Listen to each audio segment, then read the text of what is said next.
खाप पर थिरकते पैर और हाथ में नंगी तलवार।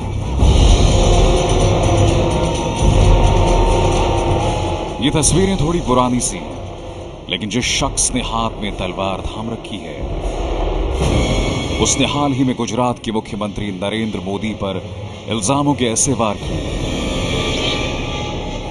जिसका जख्म तलवार की धार से कहीं ज्यादा घातक हो सकता है।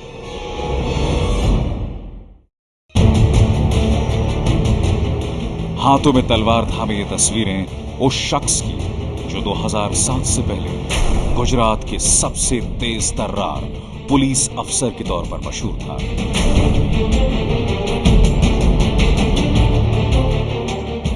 इस शख्स का नाम है DG वंजारा। 13 तारीख को इशरत जहान और जावेद ये होटल शिवगंगा में रुके हुए हैं।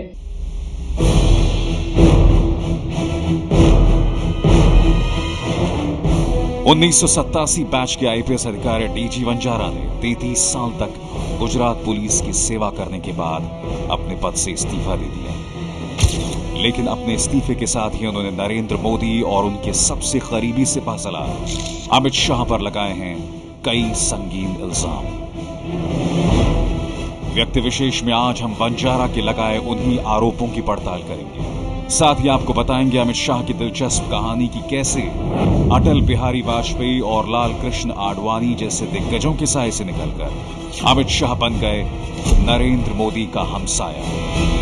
2014 में देश में जो भारतीय जनता पार्टी के नेतृत्व में NDA की सरकार बनने जा रही है उसकी मजबूत नींव फिर से एक बार यूपी से डाली जाएगी। धन्यवाद।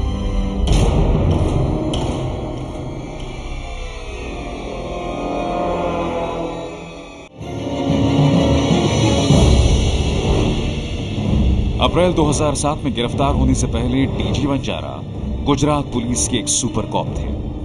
क्राइम ब्रांच के हेड के तौर पर वंजारा की पहचान एक एनकाउंटर स्पेशलिस्ट की थी, क्योंकि उन्होंने एक नहीं दो नहीं बल्कि कई मुठभेड़ में उन आतंकवादियों के खात्मे का दावा किया था जो नरेंद्र मोदी की हत्या के इरादे से गुजरात आए थे।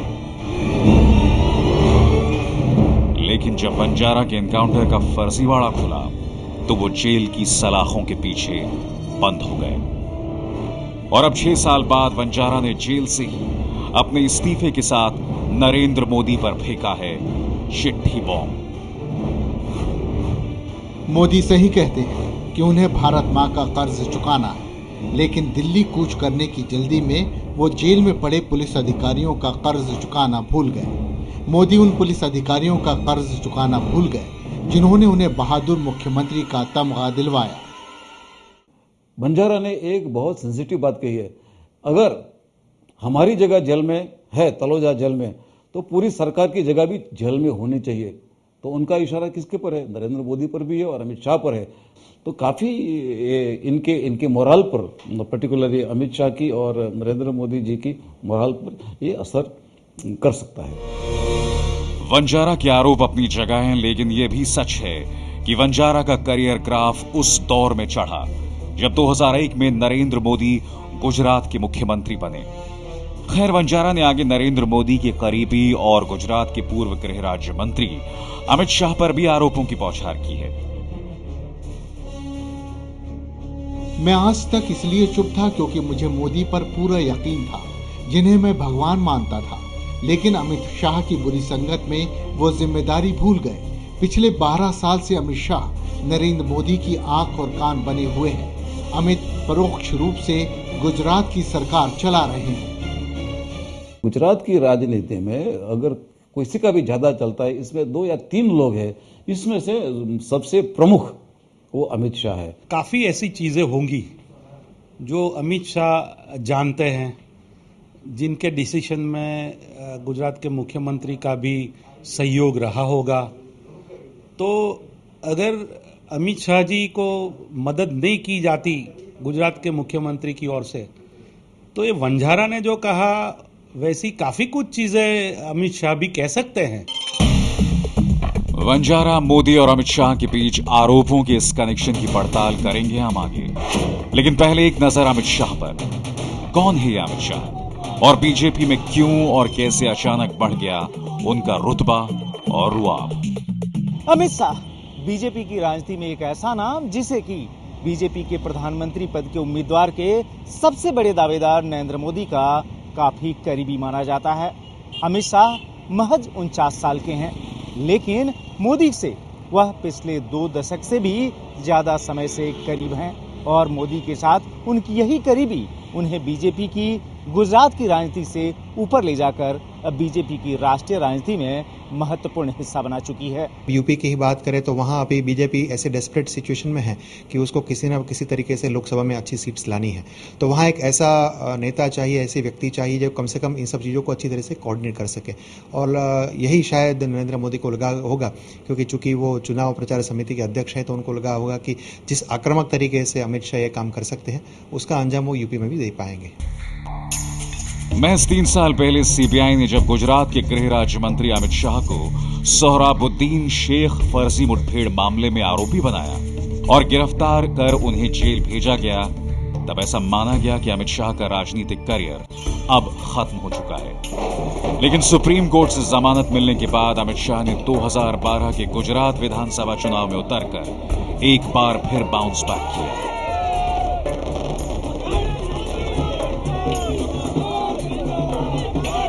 सभी कार्यकर्ताओं का बहुत बहुत धन्यवाद। मीडिया से आराम से बात करेंगे, लंबी बात करेंगे, बाद में बात करेंगे। आज बीजेपी के केंद्रीय राजनीति की धुरी बन चुके हैं अमित शाह। उन्हें दिल्ली में मोदी की परछाई माना जाता है। अमित शाह कैसे मोदी के इतने करीब आए और बन गए उनके हमसाया, ये दास्तान हम आपको बताएंगे, लेकिन पहले कहानी अमित शाह की। अमित शाह के निजी जीवन के बारे में लोग कम ही जानते हैं। उनके परिवार में पत्नी जहां गृहिणी है, वहीं बेटा इंजीनियर। अमित शाह का अपना धंधा राजनीति में फुल टाइम सक्रिय होने के पहले तक शेयर ट्रेडिंग हुआ करता था।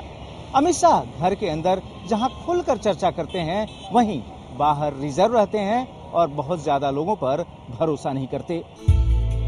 50 साल के अमित शाह का जन्म गांधीनगर के पास मनसा में एक रईस परिवार में हुआ था।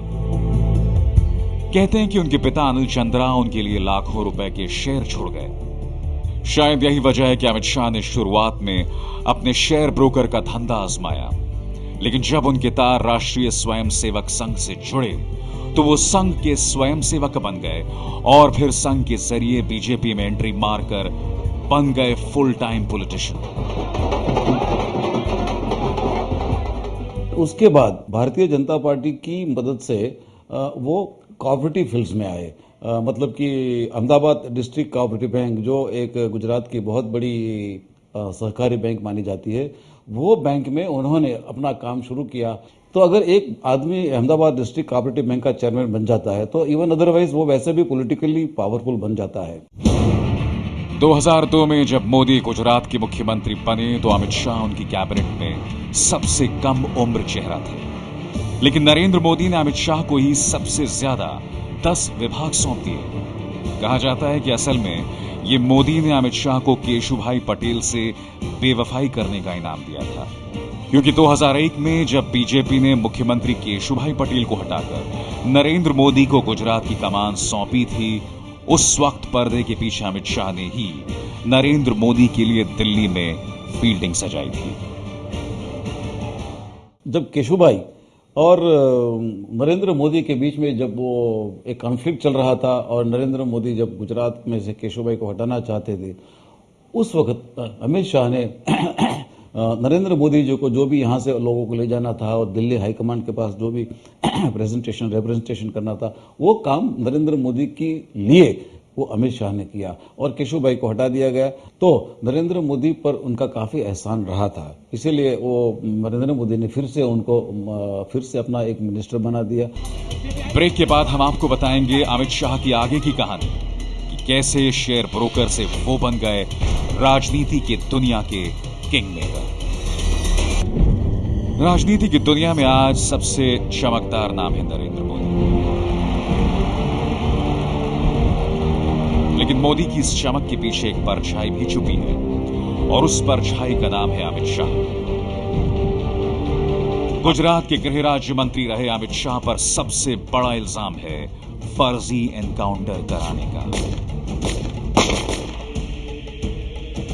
क्योंकि अमित शाह के गृह राज्य मंत्री रहते हुए ही गुजरात में तमाम एनकाउंटर्स हुए, जिनमें से 4 एनकाउंटर जांच के दौरान फर्जी साबित हो चुके हैं।